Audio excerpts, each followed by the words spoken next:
You don't get Kim with the conversation. Sure. Ready? How are you today? Okay, good morning, everyone.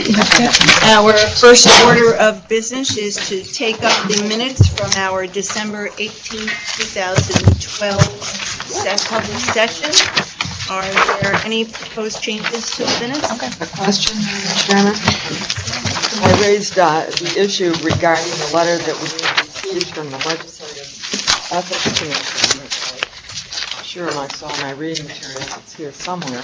Wondered, it did not appear in the minutes that I had asked the question, and I'd like to know if the letter has been responded to, and if so, if there are copies available.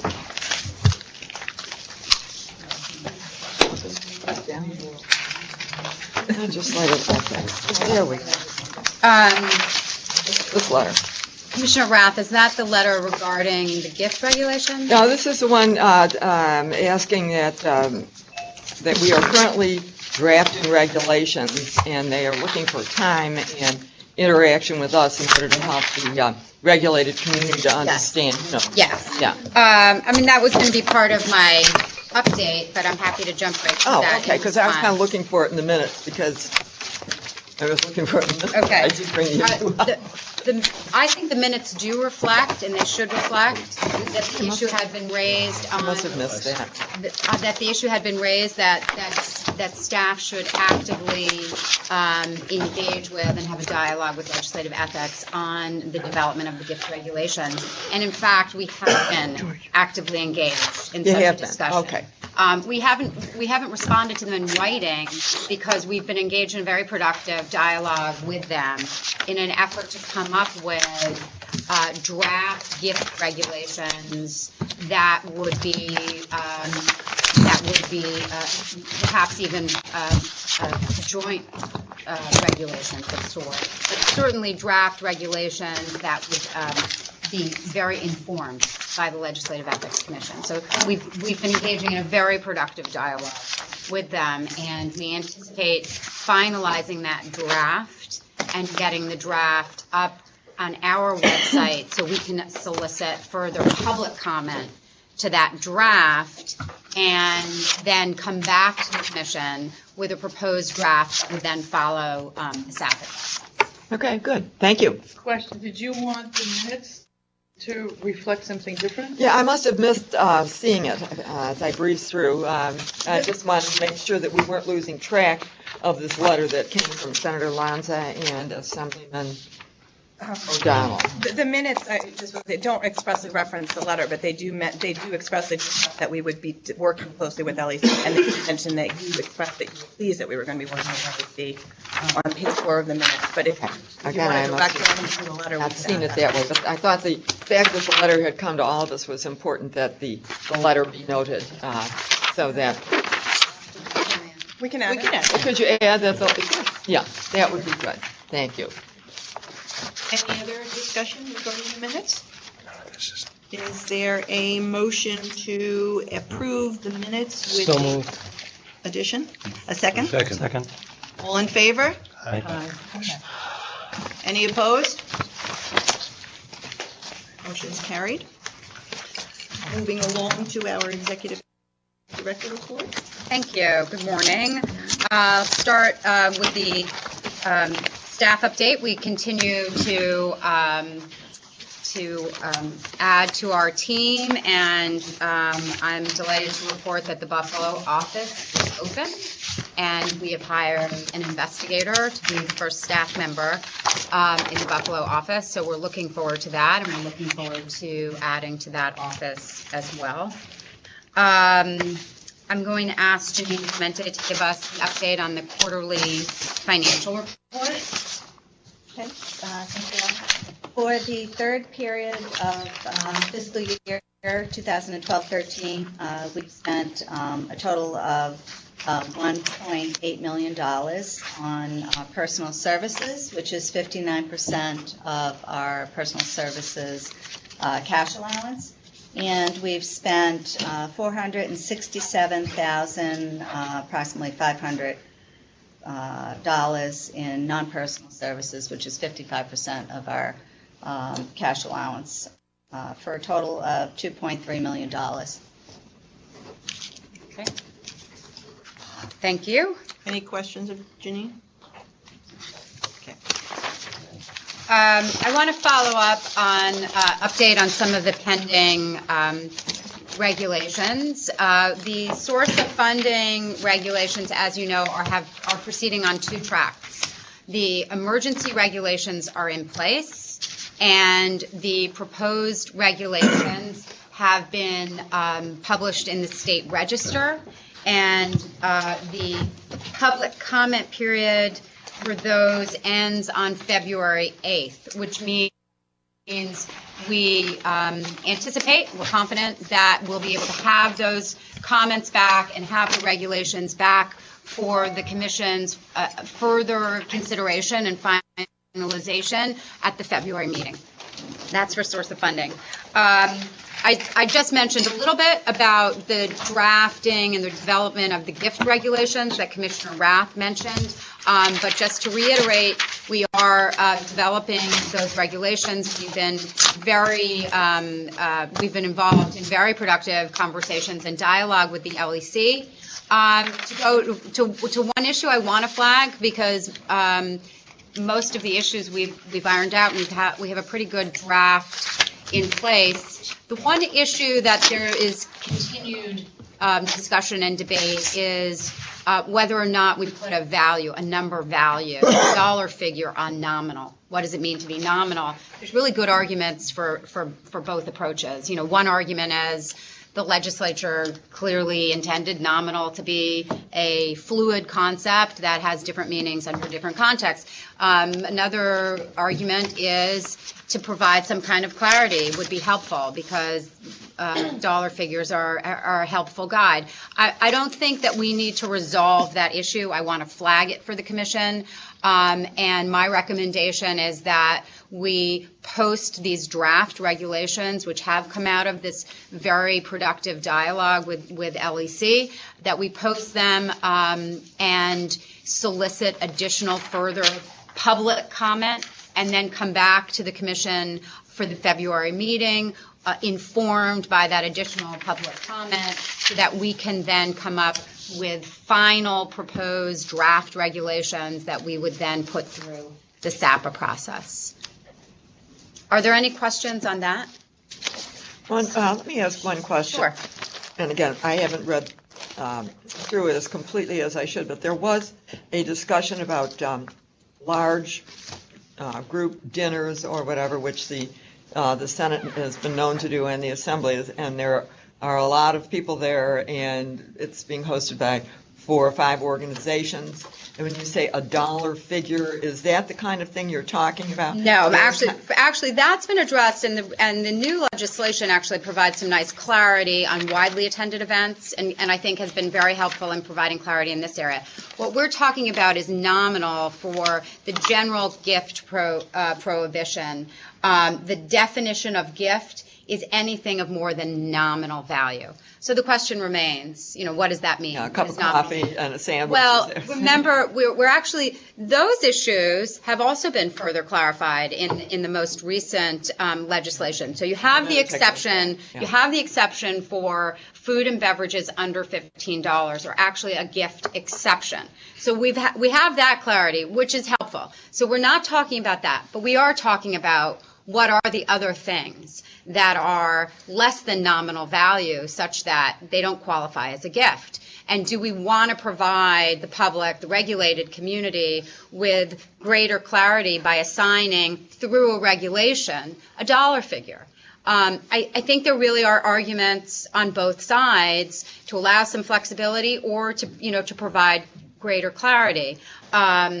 And I think that's one of the areas we should look to the additional public comments and have additional discussion to resolve.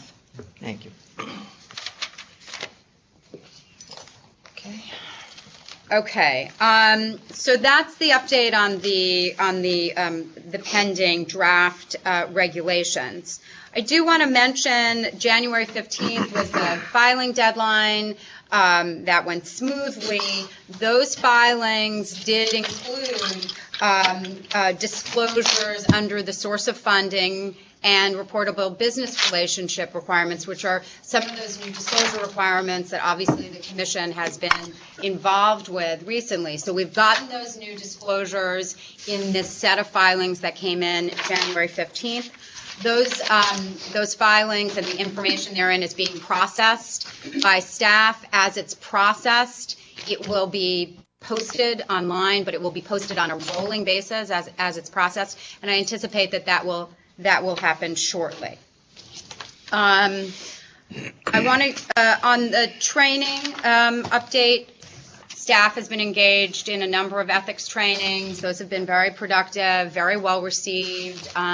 We continue to have regular ethics trainings.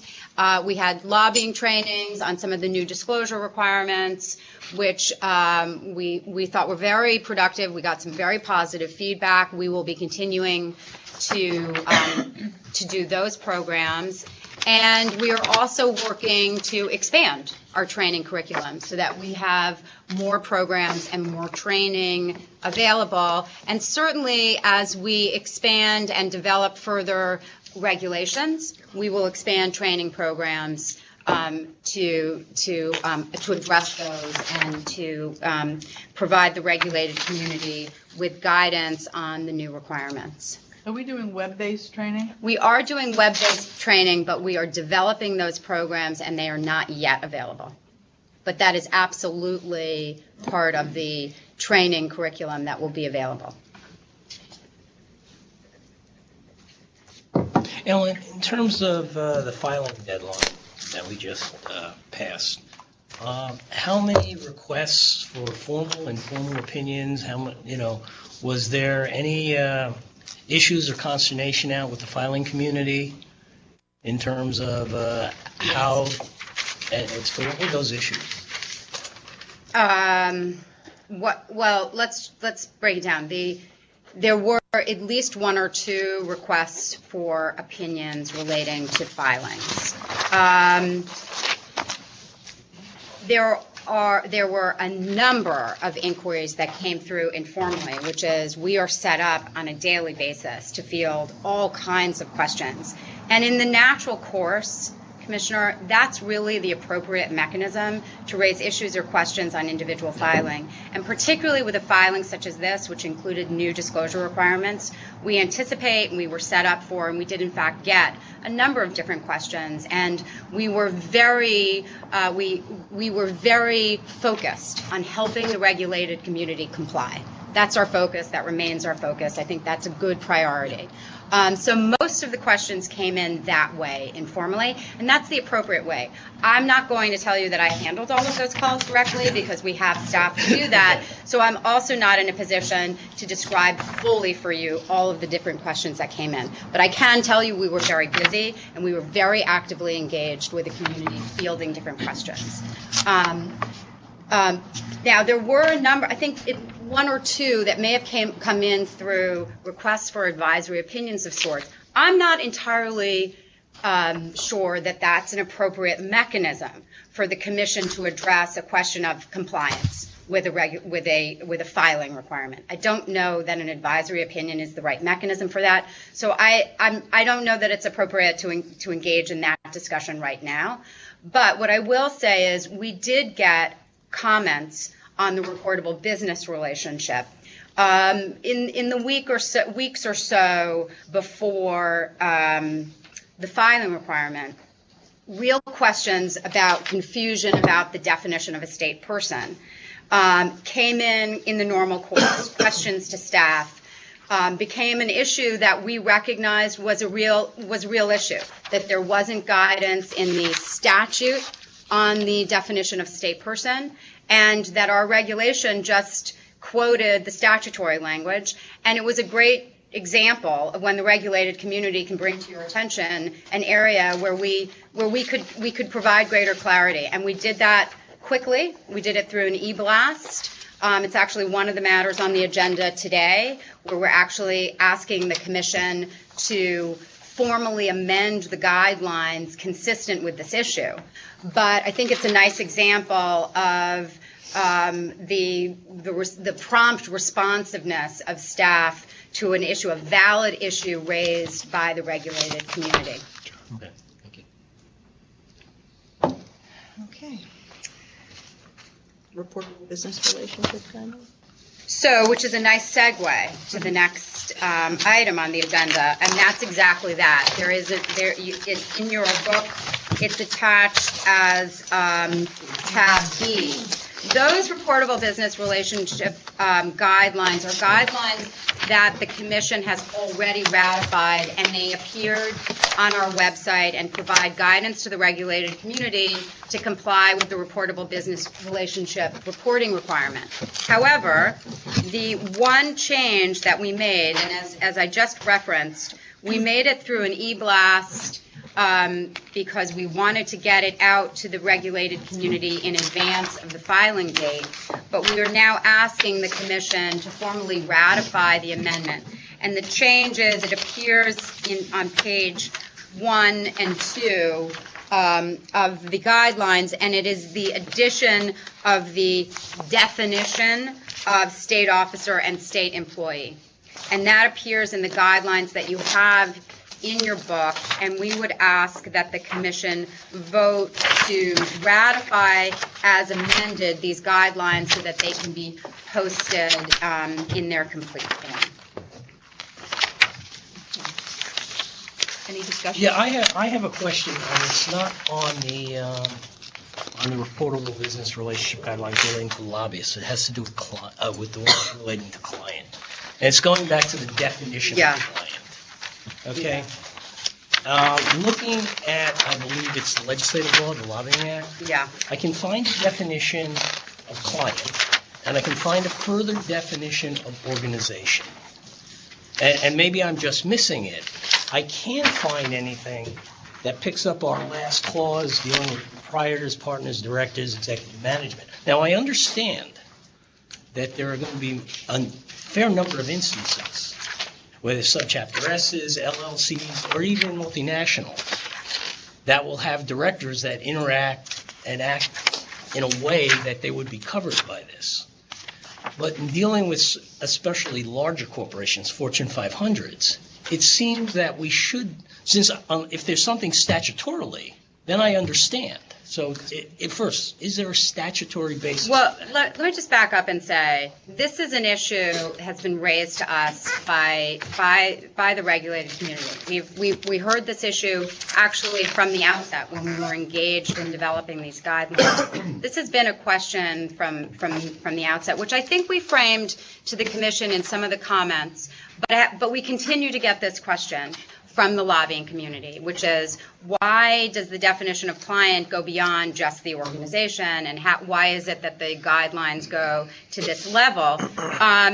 It's a good question, and we thought we came to a thoughtful compromise in saying client clearly has to be more than just the organization. If what you're trying to do here is give transparency to the various relationships that exist beyond just the organization, what are the outside relationships that exist? Just to give transparency, not to say that they're bad or wrong, but just to provide that transparency that so you can understand who has relationships with whom, and does that create any type of conflict? That's really the issue here. It's the purpose of these reporting of this new disclosure requirement. So, but then you have to balance that. You want to give transparency to that, but you have to balance it so that it's not so onerous on the regulated community. Where do you draw that line?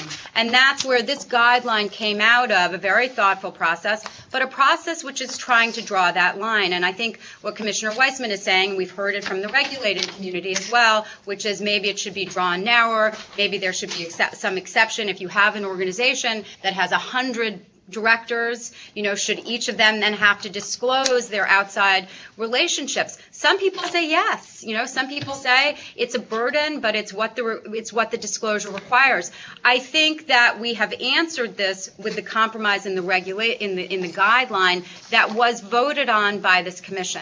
This is not an issue. While I think it's an important issue to discuss, it's not an issue which had not been addressed. It's not like state person where there was really no guidance on it. This has come out of a process, the commission vote on this. It doesn't mean it can't be revisited. And maybe what Commissioner Weissman is saying is it should be revisited. But I think it should not be revisited in a vacuum. It should be revisited with all of us having the opportunity to really think about what are the different options.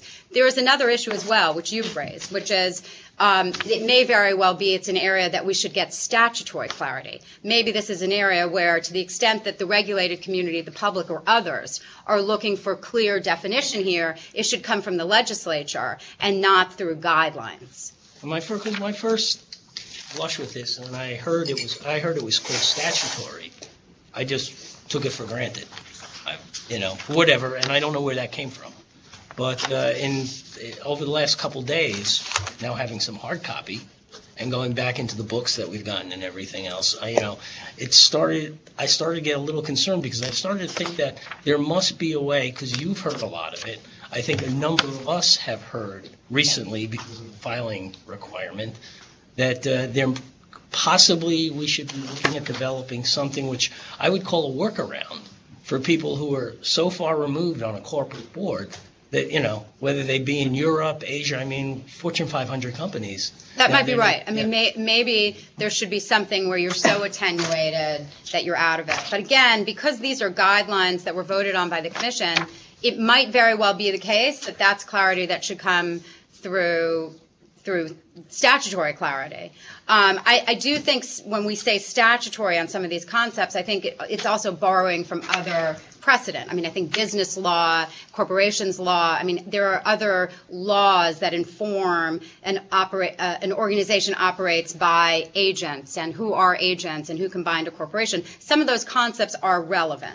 But you're absolutely right. It may very well be that we want to draw lines if people are too attenuated. Yeah, because at this moment, since that portion of it is not statutory, I think we as a commission have the ability to trust, because we are the closest to that regulated community, to work through the issues to make sure we get the disclosure and transparency we need.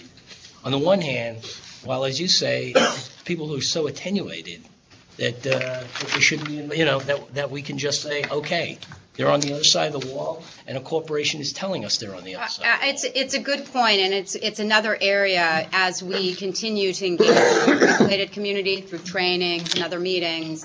It's an area that we should come back. That we should, if there are other alternatives or if there's proposals for exceptions that don't undermine the real purpose, though. We always have to keep that at heart, which is the purpose is for meaningful disclosure and transparency. But if there is a compromise that's workable, it's certainly something that staff will engage with the regulated community and come back to the commission with. I would strongly recommend that, it would resolve one of the areas that I think we have the legal authority to do without going back to the legislature. Can I ask a question? Are you suggesting, for instance, that we form a subcommittee to? No. I think it's with staff, because staff interacts with the regulated community. As Ellen points out on it, basically a daily basis. But this has caused problems. I've gotten some strange calls or phone calls in strange places. And I think other members of the commission have had that too.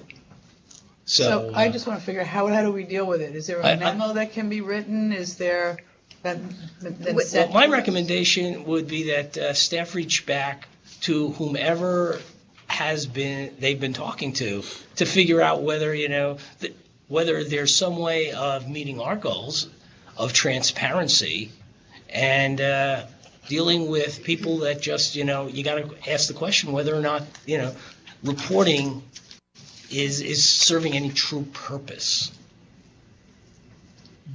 I feel comfortable. We know we've been having these discussions. These are issues and questions that come up on a daily basis and that we've been discussing internally. So we will continue to have those discussions, and we will report back to the commission with our progress on that.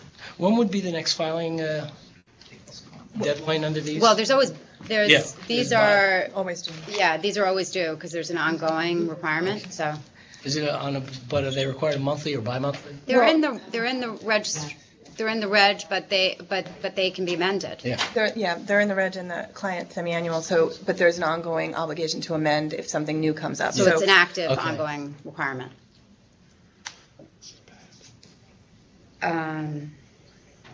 Madam Chair, can I just ask that maybe we get a report back in March, given, by the March board meeting, on, where if we're making any progress on that? That's very was that workable. was, Very within- workable. Okay. Okay. We didn't vote on No, we that? didn't vote. Okay. We got sidetracked. All right, you're ready. All right. Any further questions of Ellen regarding the definition sections of state officer and employee? And is there a motion to ratify the amendment of the definition of state officer and state employee? And to adopt the guidelines as amended? Okay. Yeah, would. Should we put the report? What's I think the you need concern? some definition going forward, don't you? What's the concern? The question whether or not the request to have some reporting back motion by staff. You need a motion for that? Well, that's what Pat's asking me. Oh. I don't, well, you'd Well, like a motion, but I'm No. I recommending think to just- report back on, Just to in be March. clear, that the motion would be to ratify the proposed amended guidelines as they exist now, with the understanding that you have raised an additional issue and has asked staff to come back about whether or not there needs to be further refinement or amendment to the definition of client. Okay. Is that your motion? Yes. Is that your motion? I guess so now. How do I vote to vote Very aye? good, very good motion. Is there a second? Second. All in favor? Aye. Any opposed? Okay, the motion's carried. Staff recusal? The staff recusal policy, as you know, there is an existing policy.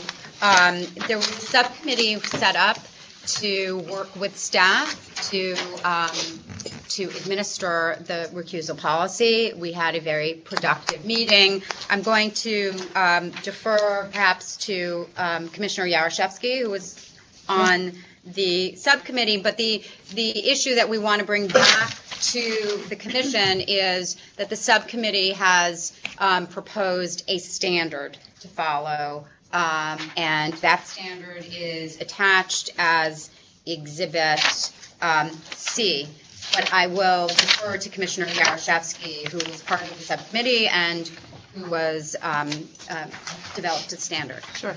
At previous meetings, we had talked about the need to have a policy so that if you work in another government agency, anything that was considered there would be a question as to whether or not we could investigate here. Not that there's a conflict of interest, but we believe, given the fact we're a Commission on Public Integrity, that transparency and accountability meant that there were certain circumstances under which anyone who worked in another agency that considered an investigation should not, under certain circumstances, investigate here.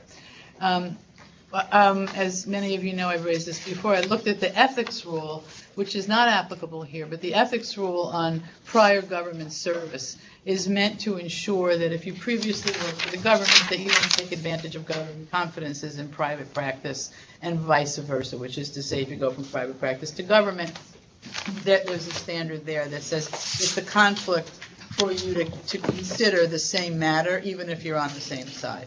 We use that as somewhat of a guidepost, but as I said, it's not a conflict of interest. The guidepost in that rule says if you participated personally and substantially when you were in the previous job, whether it be government or private, that you couldn't then consider the same matter at the new agency without consent. That's the way the rule reads. What we decided to do was to say, if you participated personally and substantially in investigating a matter at another agency, then you would have to be screened off here from this agency in conducting the same investigation. We use the definition from the CFR, the Code of Federal Regulations, for personally and substantially. It's here. I mean, I can read it, but it essentially says that if you exercise through decision, approval, disapproval, recommendation, the rendering of advice on the investigation or otherwise, that would mean that you participated personally and substantially. Personally means directly, includes a participation of a subordinate when directed by the former government employee. Substantially means the employee's involvement must be of significance to the matter or form a basis for the reasonable appearance of such significance, and it requires much more than just official responsibility. So, for instance, Ellen, in her previous role as the IG, if all she did was sign off on something and didn't actually any decision-making, that wouldn't be considered personal and substantial participation. But in fact, if there were circumstances under which she exercised some decision-making authority, we would want to consider that personal and substantial. Okay. So with that in mind, the subcommittee asked the staff, who did a great job of giving us the cases that they thought might raise issues, and they gave us cases that they thought actually where they should be, where certain people should be recused. It was Ellen and Monica. And then there were cases where they thought that there was no reason to be recused because it didn't meet the definition of personal and substantial.